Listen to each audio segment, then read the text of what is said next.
Olá pessoal, tudo bem? Eu não sei se é bom dia, boa tarde ou boa noite.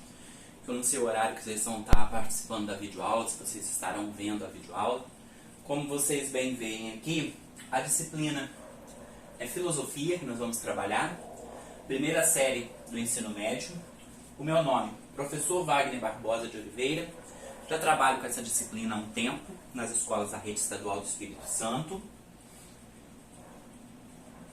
A princípio nós vamos trabalhar a unidade 1, o que é a filosofia, como que a filosofia surgiu, como que ela ocorre, a base histórica. Nós temos alguns manuais, como esse aqui, do Ricardo Bellani, que trabalha, Manual de Filosofia, Primeiros Estudos em Filosofia. Nós temos também Iniciação à Filosofia, da Marilena Chauí, que trabalha bem essa parte histórica aqui, a parte inicial do capítulo. O primeiro ano do ensino médio é muito bom, que trabalha bem o conceito.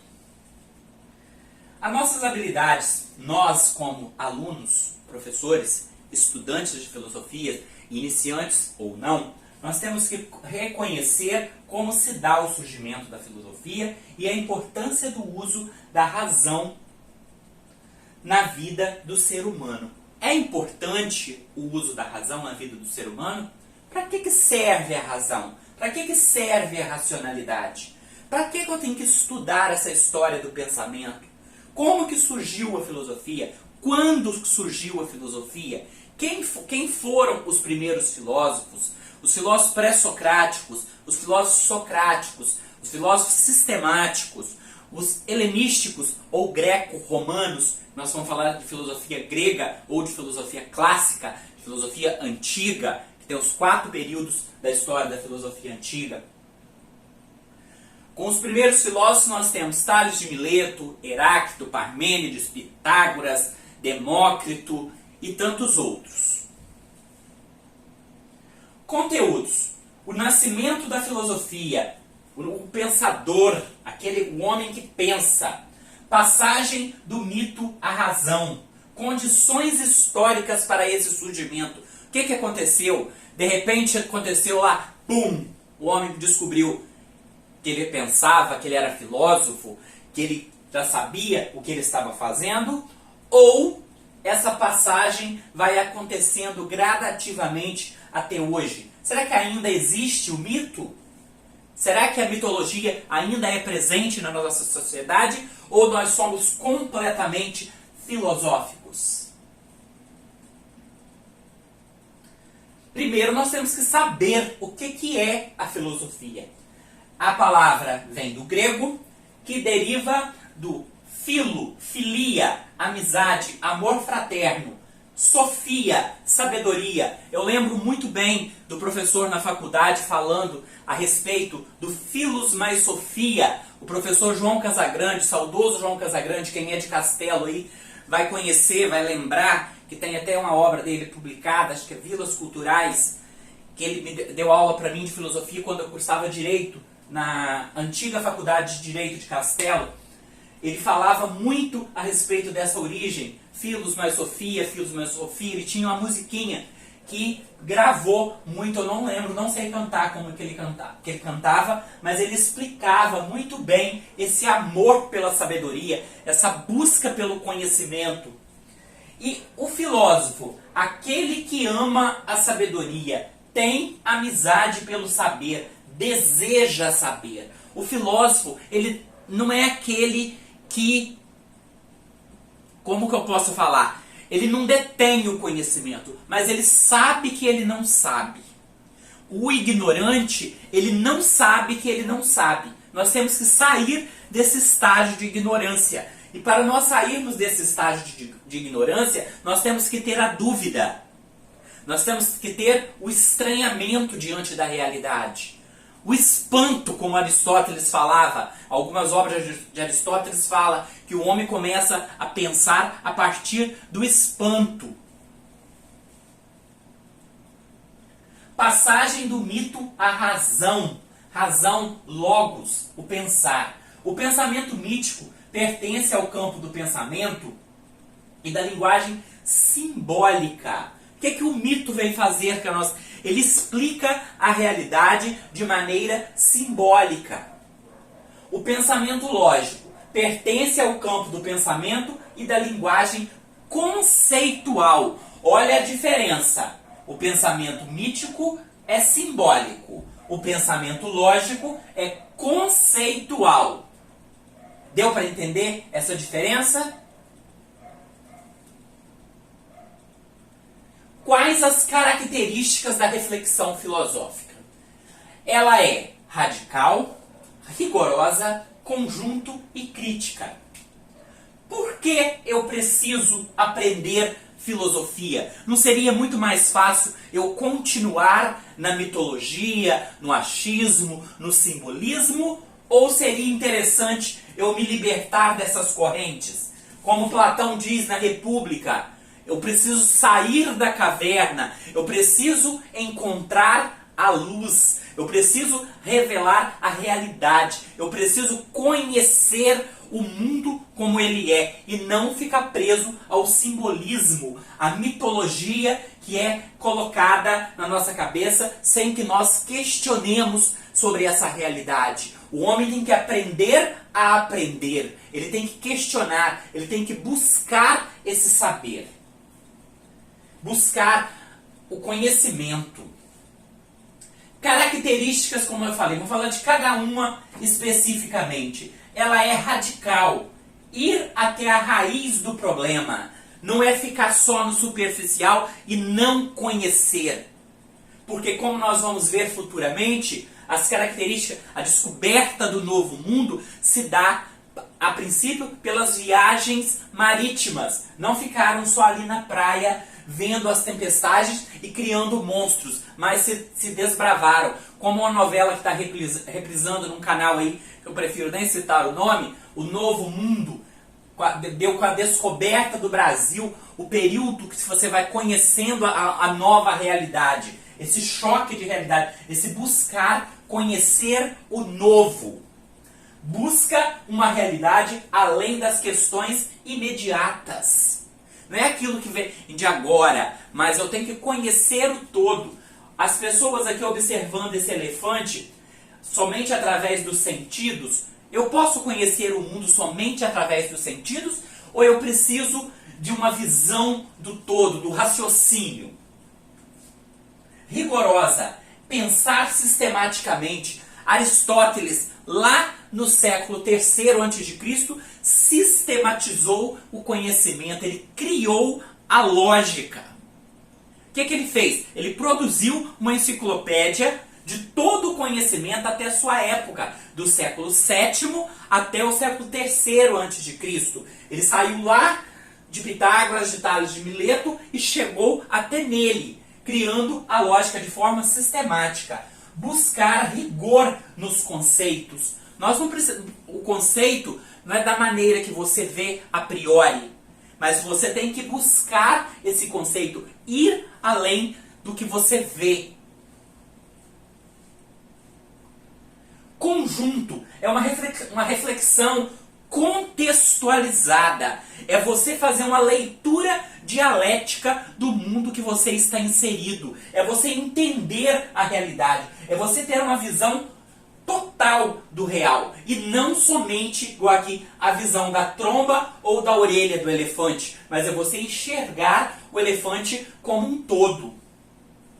E a crítica, a atitude de investigar. Vocês veem nos filmes de questão criminal, o que o investigador faz? Ele vai na raiz do problema, ele olha com um olhar além do senso comum. Nós temos que sair do senso comum e ir para o senso crítico, o desenvolvimento crítico da realidade. Conhecer aquilo que é investigado sem nenhum tipo de preconceitos. Eu não tenho que ter preconceito diante da realidade. Se eu vou investigar algo, eu tenho que ir como uma folha em branco, sem nenhuma ideia sobre o assunto, porque senão eu posso macular o resultado. É como um juiz quando vai analisar uma causa. Ele não pode ter conhecimento ou contato com as partes. Ele tem que emitir um parecer imparcial. Condições históricas para o surgimento da filosofia, como eu já havia falado, ó. Viagens marítimas, contato com culturas diferentes. Quando eles se desbravam mar adentro, eles descobrem que existem outros mundos além do horizonte. Existem pessoas também além da linha de onde eles se encontram. Invenção do calendário, planejamento do futuro. O homem se localiza no espaço, ele faz parte da história, ele pode planejar o futuro. Invenção da moeda, dando valor às coisas, deixando de seguir somente pelo escampo. A criação do papel moeda, a princípio da moeda, do ouro, da prata, do bronze, igual tem meus bichinhos representados aqui, ó. Ouro, a prata, o bronze, convinha com a figura do rei, ou do papa, ou dos deuses da época. Ele trocava uma moeda de ouro por uma saca de feijão, ou uma saca de trigo, ou uma saca de arroz. Depende da medida que eles tinham na época, que era diferente. Isso aí possibilitou a criação da moeda e também o acúmulo de riquezas, que no futuro nós vamos ver que cria a questão do comércio. E o capitalismo começa já com a criação, a invenção da moeda. Surgimento da vida urbana. O que é o surgimento da vida urbana? Surgimento das cidades. As pessoas se aglomeram em diversos grupos, que se davam geralmente à beira dos rios ou dos mares, nos portos. Se você for olhar a questão, a nossa realidade de Espírito Santo, por que nós temos tanto problema com alagamento e enchente? Uma reflexão filosófica. Por quê? Os alagamentos, porque as nossas cidades são construídas praticamente dentro dos rios. O rio, ele segue o curso normal dele. Só que a organização geográfica não pensou no futuro, não analisou essa questão. Vamos pegar um exemplo de Castelo. O rio desce lá de Conceição do Castelo e chega no bairro Garagem, o que ele encontra? Praticamente uma barreira. A cidade foi construída como uma barreira para o rio e alaga 80%, 70% da cidade. Existem questões políticas elaboradas em cima disso? Existem meios de estar resolvendo tais situações? Existem meios de contornar tais situações? A culpa é da população ou é do poder público? Dos dois. Um porque permitiu que fosse construído, o outro porque construiu. E outros fatores. A invenção, criação da escrita alfabética, além da oralidade e da transmissão pela cultura popular, se passa a fixar o pensamento através da escrita. O conhecimento, ele deixa de ser passado de pai para filho, de avô, através da cultura, através somente da fala. Ele passa a ser escrito. Daí que chega pra gente as obras lá dos filósofos pré-socráticos, que as obras de Aristóteles, de Platão, os escritos de Platão sobre Sócrates, que veio chegar pra gente da Idade Moderna até a Idade Contemporânea, sendo traduzida de diversas formas. Invenção da política, que fundamenta a vida em sociedade, criando regras e normas de convívio. Política, polis. O que é o político? É o cidadão da polis. Nós somos políticos, todos nós. Só que hoje, falar em política, se confunde política com politicagem, por questão cultural. Nós temos que ir na etimologia da palavra, entender o conceito, entender o porquê. Nós temos que aprender a pensar, a analisar e criticar. Atitude filosófica, indagar. O que é o indagar? Olha, surgem as 3 perguntas da atitude filosófica. O que é, como é, por que é? A criança lá com 2, 3 anos de idade não começa a perguntar para os pais, para as mães, para os irmãos, para os tios, ou seja lá quem cuida e educa. E nós, as perguntinhas que eles fazem basicamente, e vocês sabem com quem que a criança aprende a mentir? Com o adulto. Porque ele não responde, porque ele engana, porque ele fala que vai fazer uma coisa e não faz, e a criança vai internalizando aquilo ali nas suas primeiras perguntas de suas indagações filosóficas. Nós temos que ser diante da filosofia assim como a criança é perante o mundo. As opiniões estabelecidas disponíveis já não nos podem satisfazer. O mundo que é oferecido já não nos satisfazem mais. Ele não é suficiente para o que a gente busca. Amor. O que é o amor? Já pararam para fazer essa pergunta? Nós começamos a questionar por que nós sentimos o que nós sentimos. Se eu sou aquilo que eu penso, mas por que eu penso o que eu penso? Qual é a única pessoa que é capaz de mudar a minha forma de pensar? Não sou eu mesmo? A minha visão de mundo muda a partir disso. O que é o amor? Como é o amor? Como surge o amar? Estou falando do amor filia.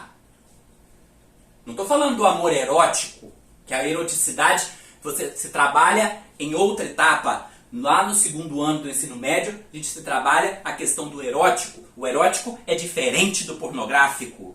A eroticidade, o que envolve a poesia, a música, o canto.